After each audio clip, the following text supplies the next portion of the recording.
Nomor 3 adalah orang yang paling banyak baca sholawat, maka akan makin mudah mendapat syafaat Nabi sallallahu alaihi wasallam di padang mahsyar nanti, hadirin. Ini keadaan yang sangat genting di padang mahsyar. Ketika kita baru dibangkitkan dari alam kubur kita, pada goncangan hari kiamat aja itu, ya, seorang anak tidak kenal dengan bapak ibunya. Suami tidak mengenali anak istrinya. Saking keadaan begitu menakutkan. Contohnya ini di dalam surat Abasa wa Tawalla, ya, pada ayat ke-34 tuh, 30 sampai 37. Abasa wa tawalla an ja'ahul a'ma wa ma yudrika la'allahu yazakka aw yadzakkaru fatanfa'ahu dzikra. Ini ayat ke-34-nya. Yauma yafirrul mar'u min akhih. Seseorang berlari daripada saudaranya. Wa ummihi wa abih. Berlari daripada ibu dan ayahnya. Bukan anak ini kurang ajar Bapak Ibu, tapi goncangan hari kiamat yang begitu dahsyatnya. Wa sahibatihi wa bani. Berlari daripada istri dan anak-anaknya. Kenapa? Likulli imri'im minhum yauma idzin sya'nu yughni. Karena setiap manusia saat itu mempunyai beban yang sangat berat. Sehingga di padang mahsyar keadaan kita Bapak Ibu dibangkitkan dari alam kubur kita dalam keadaan tidak berpakaian, tidak bersendal, yang laki-lakinya tidak dikhitan, ya, kemudian keringat sesuai dengan iman dan amal soleh kita.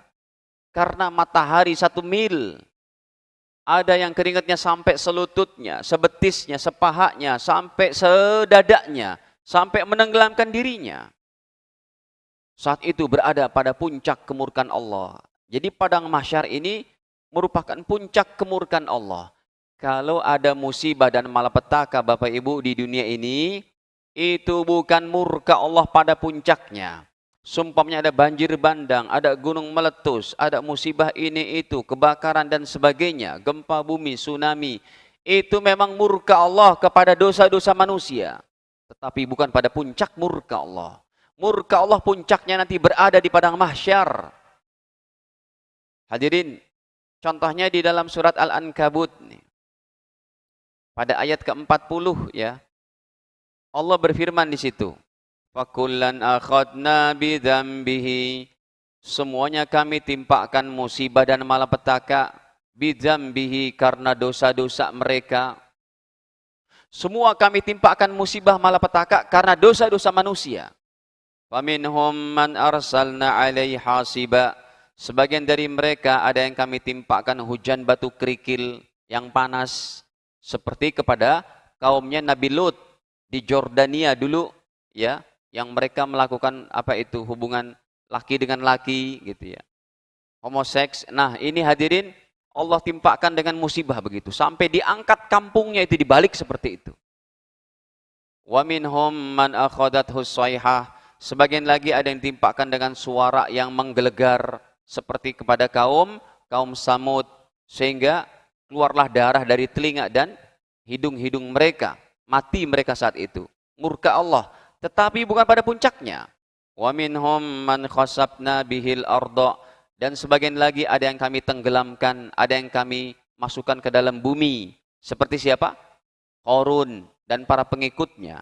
Wa minhum man aghraqna. Dan sebagian lagi ada yang kami timpakan, ditenggelamkan di lautan, di banjir bandang. Seperti kaum siapa? Nabi Nuh. Seperti siapa? Fir'aun. Ini karena dosa manusia. Jadi murka Allah kepada mereka. Setiap musibah itu adalah murka Allah. Tapi bukan pada puncaknya. Puncaknya nanti di padang mahsyar Bapak Ibu. Coba kita lihatkan lagi hadisnya. Keadaan di padang mahsyar begitu menakutkan.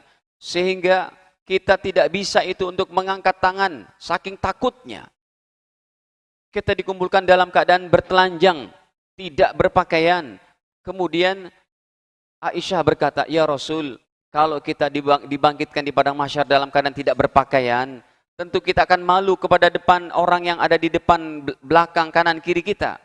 Kata Rasul, ya Aisyah, wahai Aisyah, innal amra yawma idzin asyaddu min dzalik. Saat itu hari sangat menakutkan. Hari itu sangat menegangkan, enggak bakal ada orang berani tengok kanan, tengok kiri. Semua pandangan tertunduk malu kepada Allah di padang mahsyar. Bahkan 25 nabi Bapak Ibu tidak disebut di padang mahsyar, cuma 5 orang saja. Karena saat itu kita belum bisa memanfaatkan amal soleh kita. Kita hanya bisa menanti dan menunggu serta memohon kepada para orang-orang soleh, yaitu para nabi, untuk memberikan syafaat kepada kita. Muhammad, kalian hanya bisa minta pertolongan cuma dari siapa? Dari Nabi Muhammad sallallahu alaihi wasallam. Nih, kita ambil korelasi hadis yang kedua, ya. Jadi Bapak Ibu, di padang mahsyar kita belum bisa untuk menikmati sholat, puasa, haji, zakat kita, belum bisa kita ambil pahalanya. Tetapi yang Nabi katakan di padang mahsyar adalah, kita buka hadis kedua, riwayat Imam Tirmidzi.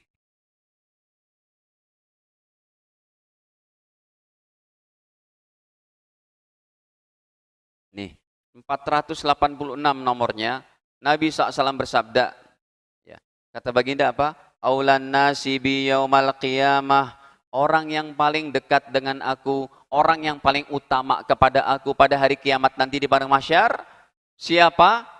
Yang bisa nanti makin mudah mendapat syafaat Nabi, aksaruhum alayya sholatan, yang paling banyak baca sholawatnya. Nah, Bapak Ibu, saya ingat ini untuk diri saya dan jamaah sekalian. Nomor 3 ini berarti apa? Bapak Ibu, sebelum kita meninggal dunia, kalau bicara wafat itu sangat apa ya Pak? Kita bayangkan aja kita dimandiin, dikafanin, dikuburin, dah nggak bisa. Ya takdir Allah akan berlaku. Takdir Allah akan berlaku pada diri-diri kita. Bapak Ibu, sebelum kita wafat, paling tidak kita udah istiqomah baca 1000 kali sholawat setiap hari. Pakailah sholawat yang paling mudah, sholawat Jibril, yaitu sallallahu ala Muhammad. Ini saya praktekin bacaan ini Pak, baca 1000 sehari, cuma memerlukan setengah jam. Sallallahu ala Muhammad, sallallahu ala Muhammad, setengah jam 1000 itu. Nah itu bisa dicicil setiap hari. Ya, Anda mau mulai dari 100, 200, sampai paling tidak 1000. Ini maksudnya 1000 bukan dari angka berdasarkan hadis, tetapi untuk mendekati bilangan kata Nabi tadi. Perbanyaklah baca sholawat.